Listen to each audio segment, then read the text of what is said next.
Well, I've been working a long time to try and get these things to open.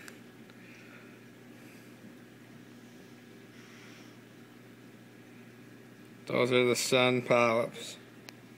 They're not open all the way yet, but they're really starting to open up now, finally.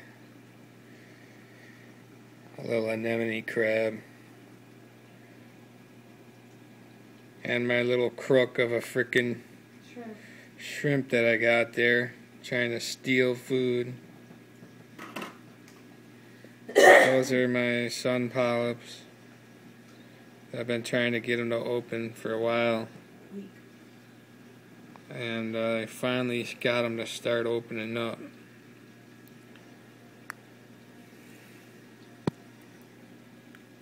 Get out of here, shrimp it. I'll laser beam you.